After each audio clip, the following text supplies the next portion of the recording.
মানে আমি অবাক হই পরীমনি যে পরিমাণ অ্যাটেনশন পাইছে যত অল্প সময়ে পরীমনিকে চেনে না বাংলাদেশ নাই। কিন্তু তার ছবির সাকসেস নাই। এবং এমন না যে পরীমনি দেখতে তো খারাপ নাই মানে অনেক সুন্দর, অনেক সুন্দর, অনেক সুন্দর। অভিনয়টাও কিন্তু ভালো করে। সেটা স্বপ্নজালে আমরা দেখছি। স্বপ্নজালে দেখছি। তারপরেও মানে ইয়ে নাই। এটা কি একটা ভাইয়া, লাক? আপনার ক্যারিয়ারের চেয়ে আমার কাছে মনে হয় যে আপনার জীবনটাই যদি বেশি সিনেমাটিক হয়ে যায় না, তাহলে আমার কাছে মনে হয় কোথাও একটা সমস্যা আমার অভিনয় কাছে মনে হয়। তিনি মাঝে মধ্যে যেটা করেন অনেক সময় অনেক মানে মানে গালিগালাজ করে স্ট্যাটাস দেওয়া হোক, যেটা হোক, এটা কিন্তু আপনার পারসেপশনটা না নষ্ট করে দেয়। বাট ইদানিং তার আরেকটা পারসেপশন তৈরি হয়েছে যেটা আমি খুব পছন্দ করি। তিনি তার সন্তানদেরকে যেভাবে সময় দেন, তাদেরকে নিয়ে যে কিউট, কিউট ভিডিও বানান, দ্যাট ইজ নাইস। তবে নওশাবা তো প্রচুর মানি জেনারেট করার মতো হয়তো শিল্পী না। কিন্তু হুম, তার অভিনয় নিয়ে তো সন্দেহ নাই। একদমই, বা একদমই। আইরিন তো এটলিস্ট মানে এফোর্ট দিবে। আইরিন তো মানে ওই যে ননির পুতুল হয়ে বসে থাকবে না। সে তো কাজ করছে বিভিন্ন ধরনের সিনেমাতে। সে যদি ভাবে ভাই আমি শুধু সাকিব আর বিশুর পিছনেই লগ্নি করব, তাহলে তো আসলে আর মানে তাহলে তো আসলে বলতে হবে যে আপনি শুধুমাত্র আপনার ফায়দাটাই দেখলেন। মানে সিনেমার প্রতি তো আসলে ইয়াটা নাই।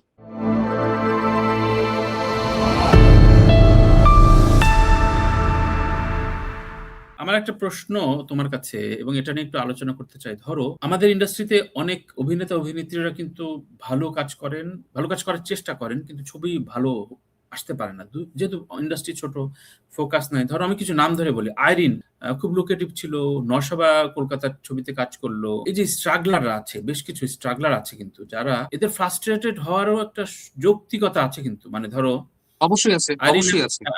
আরিনকে আমি মিট করলাম। আরিন বলতেছে ও এখন কিছু কন্ট্রাক্ট বেসিস সচিবালয় থেকে কিছু সরকারি কাজের কিছু কাজ করতেছে। আমার কাছে খুবই খারাপ লাগলো। খারাপ বলতে মানে ইয়ে লাগলো যে এত লুক অ্যান্ড ফিল এত সুন্দর এবং অভিনয় করার চেষ্টা আছে। বেশ কিছু ছবিও করছে, ওয়ার্ক করে নাই। অবশেষে প্রায় কিন্তু উনি হয়ে যাচ্ছে। মানে নাই কিন্তু দেখো। অনেকদিন নাই। হ্যাঁ, আপনি মানে বলার পরে ধরো আমার নাম মনে পড়ল। ধরো আমরা অনেকদিন নাই। বিন্দুকে আমরা অ্যাড্রেসই করতে পারলাম না। এত সুন্দর, এত অন স্ক্রিন এত লুকেটিভ একটা নায়িকা বিন্দু। আহ, যদিও তার বিয়ে সংসার নিয়ে সে নিজে একটু আড়াল ছিল। তো এই যে নায়কও আছে এর মধ্যে, এর ভেতরে অভিনেতাও আছে। এটা কি ইন্ডাস্ট্রির দোষ নাকি তাদের মানে এটা কি হয়? তোমার কাছে কি মনে হয়? ভাইয়া, ইন্ডাস্ট্রি তো মানে হয়ই নাই। আমি যেটা বারবারই বলি আসলে মার্কেটই তো ছোট হয়ে গেছে, এটা একটা ব্যাপার। Right, right. প্রোডাকশন হাউস যে আপনাকে যে গ্রুমিং করবে, আপনি একটা হুম, হুম। প্রোডাকশন হাউসের নাম বলেন যে গ্রুম করবে আপনাকে, আপনি গ্রুম করা থেকে শুরু করে আপনাকে করবে।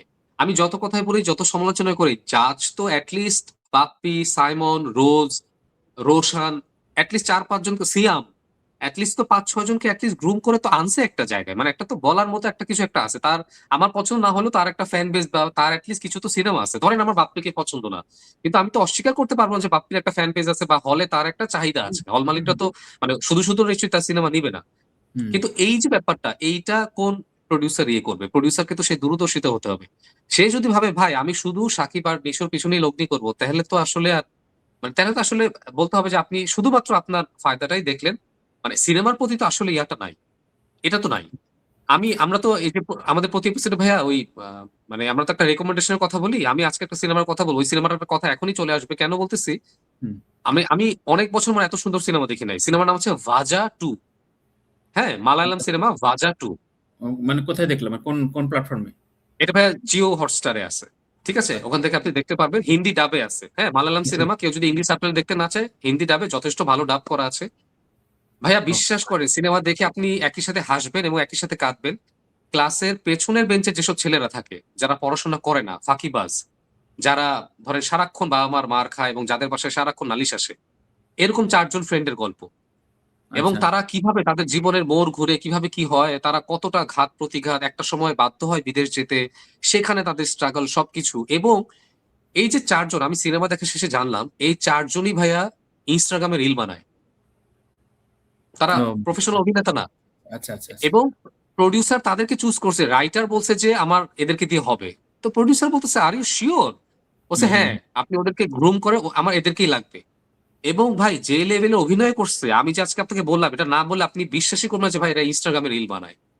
মানে আমাদের অনেক প্রতিষ্ঠিত অভিনেতা অভিনেত্রীর চেয়ে মানে এদের অভিনয় এক্সপ্রেশন দেখলে আপনি থান্ডার্ড হয়ে যাবেন যে ভাই এই ছেলে কি অভিনয় করে এত কম বয়সে। তো আপনাকে তো এই প্রসেসটার মধ্য দিয়ে ভাই যেতে হবে ভাইয়া। আপনি তো একা আইরিন কি করবে, একা নাওশাবা। একদমই। নাওশাবা তো নুহা সুমানের সাথেও কাজ করছেন, উনি পেট কাটা শ টু, শুরুতে। হ্যাঁ, হ্যাঁ, মানে হ্যাঁ। সিজন 2 তে ওখানে কাজ করছে, যথেষ্ট ভালো কাজ। কিন্তু সেই কাজটাকে যে কন্টিনিউ করা, তো তার মানে সে তো বারবার, সে কয়বার যাবে নুহাসের কাছে বা সে কয়বার ডিরেক্টরের কাছে যাবে? প্রোডিউসারকে তো বুঝতে পারছে ও তো ভালো কাজ করে। এখন প্রোডিউসার কি আসলে ওই ভালো কাজটা চায়? নাকি সে চায় যে না আমার প্রচুর মানে মানি জেনারেট করতে হবে। নওশবা তো প্রচুর মানি জেনারেট করার মতো হয়তো শিল্পী না। কিন্তু হুম, তার অভিনয় নিয়ে তো সন্দেহ নাই। একদমই, বা একদমই। আইরিন তো এটলিস্ট মানে এফোর্ট দিবে। আইরিন তো মানে ওই যে ননির পুতুল হয়ে বসে থাকবে না। সে তো কাজ করছে বিভিন্ন ধরনের সিনেমাতে। তো ওই রিস্কের জায়গাটা তো নিতে হবে। বা আপনার যদি মনে হয় যে রিস্ক নিতে এখন একটু সমস্যা হচ্ছে, আপনি তাহলে ৬ মাস গ্রুম করান। আপনি বলেন যে আমরা আজকে রেহানা মারিয়ম নূর না হলে ভাইয়া কয়জন বাঁধনকে নিয়ে কথা বলতাম আপনি বলেন তো? না, কেউ না। বলতাম না। আমার মনে হয় রিবিল্ড না। করছে, রিবিল্ড করা আরকি। হ্যাঁ, একদমই। এবং ওইটার সম্পূর্ণ ক্রেডিট কার? নিঃসন্দেহে আব্দুল্লাহ মোহাম্মদ সাদের। একদম। যে কিনা তাকে ৮-৯ মাস বলছে যে তুমি এইখানে আসবা আর কথা বলবা না। তুমি এইখানেই থাকবা, চুপ করে বসে থাকবা। হুম, তুমি হুম, একদম মনে করবা যে তোমার বাসায় যাওয়া বন্ধ। বাঁধন যেভাবে ওইটার ক্যারেক্টারে ঢুকছে ওখানে, তার ফলাফল তো তিনি পেয়েছেন যে ৫০ বছরে ১ম বার কানে অফিসিয়ালি বাংলাদেশের সিনেমা গেছে। অফিসিয়ালি রেড কার্পেটে আমাদের বাঁধন আর আব্দুল্লাহ মোহাম্মদ সাদ হাঁটছে। এবং হুম, সেটা কোনো হল ভাড়া করে কান না। আপনি তো জানেন না। কান কিভাবে হয়? ওই কান না, একদম রিয়েল। এবং সেখানে অনুরাগ কাশ্যপ তার সিনেমার রেটিং দিচ্ছেন। মানে ভ্যারাইটিতে তার ইন্টারভিউ নেওয়া হচ্ছে। ভ্যারাইটিতে আনবিলিভেবল। আব্দুল্লাহ মোহাম্মদ সাদ মানে কোথাও পাওয়া যায় না, তাকে ভ্যারাইটি ইন্টারভিউ নিচ্ছে। তো আপনার তো ভাই আপনার ক্রাফট সম্পর্কে জ্ঞান থাকতে হবে, দেখতে হবে। আর এটা তো ভাই একটা হোল প্রসেস। এভাবে থাকতে হয়। আজকে স্বাধীন আহমেদকে যদি তানিম নূর সুযোগ না দিতেন, বা স্বাধীন যদি বলতে যে না ভাই আমি অন্য যারটার সাথে কাজ করি, তানিম নূরের সাথে করব না, বিশ্বাস করেন উৎসব, বনলতা এক্সপ্রেস কিচ্ছু আসতো না। এরা দুজন দুজনের জায়গাটা বুঝছে এবং রিস্ক নিছে। বলছে ভাই প্রথম সিনেমা, এখন তো মারামারি কাটাকাটি, আমাদেরটা কি চলবে? বলছে বানাই চল। উৎসব বানাইছে, অনেক অনেক কষ্ট কাঠখড় পুড়িয়ে কিন্তু হুম, বানাইছে। হুম, সেই হুম, উৎসব গেম চেঞ্জার হয়ে গেল। ভাইয়া এখানে আসলে মানে প্রত্যেকের উপর ভরসা করতে হবে, বিশ্বাস করতে হবে। প্রত্যেকে নিজের 100% টা দিতে হবে। শুধু একা এই যে মানে সাইমন, একা রোজ বা একা নওশাবা, আইরিন, এদের একা ভাইয়া কথা বলে লাভ নাই। এদেরও হয়তো অনেকে ব্যক্তিগত অনেক সমস্যা থাকতে পারে। কিন্তু একটা প্রসেসের মধ্যে যদি পড়ে, একটা এলাকার মধ্যে যদি পড়ে, আমি বিশ্বাস করি এই কলিও একদিন ফুল হয়ে ফুটবে। এটা আমি বিশ্বাস করি।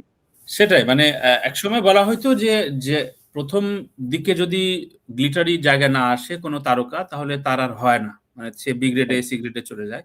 কিন্তু না, বাঁধন থেকে শুরু করে আরো অনেকেই তো আসলে জয়া তো ১ম দিকে ফিল্মে একেবারেই বাজে অবস্থা ছিল। কিন্তু কলকাতায় গিয়ে পরিচালকের থেকে সে রিবিল্ড করছে তো মানে এবং কলকাতা আগেও ধরেন আমাদের যখন গেরিলা করলো, ওইখানেও সে দেখাইলো ১ম। তারপরে হয়তো তিনি পাচ্ছিলেন না, তারপরে তিনি কলকাতা গেলেন। আমি আরেকজনের কথা বলতে চাই, আমার মনে পড়লো তমা মির্জা। হ্যাঁ, তমা হ্যাঁ। মির্জা ১ম দিকে করছিলেন। অনেকদিন কিন্তু নাই। হুট করে আমি হুম, দেখলাম the dark side of Dhaka রাফির সাথে। হুম। এরপরে আমরা আজকে দাগিতে দেখতে পারতেছি এবং এটার জন্য তিনি অ্যাওয়ার্ড পাচ্ছেন। এবং মানে আগের তমা মির্জা, এখন তমা মির্জা আপনি সুড়ঙ্গ ক তো ফ্যান্টাস্টিক কাজ হয়েছে সুড়ঙ্গ। হ্যাঁ, আপনি কথাবার্তায় তার ইন্টারভিউতে দেখেন, সে নিজেকে যেভাবে এখন গ্রুম করেছে, আজ থেকে ১০ বছর আগে তমা মির্জার সাথে আমি তাকে কাজী মারুফের সাথে ইফতিজিং সিনেমাতে দেখছিলাম। এবং আমার হুম। যথেষ্ট ভালো লেগেছিল তাকে। আমি তাকে জানিয়েছিলাম। এবং আ সেই তমা মির্জা আজকে তমা মির্জা অনেক পার্থক্য। কি তমা মির্জা ছিল নাকি আরেকজন ছিল যে আমার মতে তমা মির্জাও ছিল। ওখানে একটা গানও আরেকজন ছিল ছিল? তার, যে আচ্ছা, আচ্ছা, সই আচ্ছা, গো সই মনের কথা কই, কি জানি একটা গান ছিল আমার মনে আছে। আমি খুব মানে আমি আচ্ছা, চন্দ্রিমা সিনেমা হলে দেখছিলাম, মনে আছে সাভারে। আমি হলে গিয়ে আচ্ছা। দেখছিলাম। তাহলে ঠিক একইভাবে একটা রিভার্স প্রশ্ন করি। ধরো প্রচুর পরিমাণে পিয়ার, প্রচুর পরিমাণে ফোকাস আছে।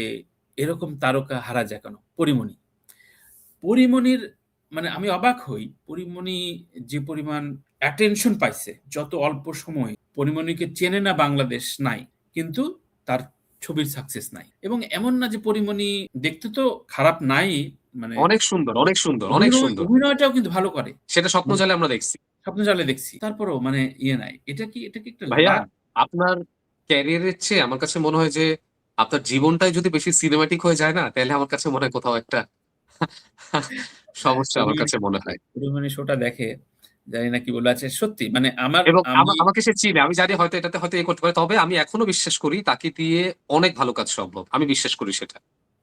আমি বিশ্বাস করি তাকে দিয়ে অনেক ভালো কাজ সম্ভব। আমার কাছে মনে হয় একটা ভালো ডিরেক্টর লাগবে। তবে সমস্যা হচ্ছে যে মানে আমার আশেপাশের নয়েজ যদি অনেক বেশি হয়ে যায়, সিনেমার চেয়ে আমি অন্য বিষয়ে যদি আলোচনায় বেশি আসি, এবং হুম, তিনি মাঝে মধ্যে যেটা করেন অনেক সময় অনেক মানে মানে গালিগালাজ করে স্ট্যাটাস দেওয়া হোক, যেটা হোক, এটা কিন্তু আপনার পারসেপশনটা না নষ্ট করে দেয়।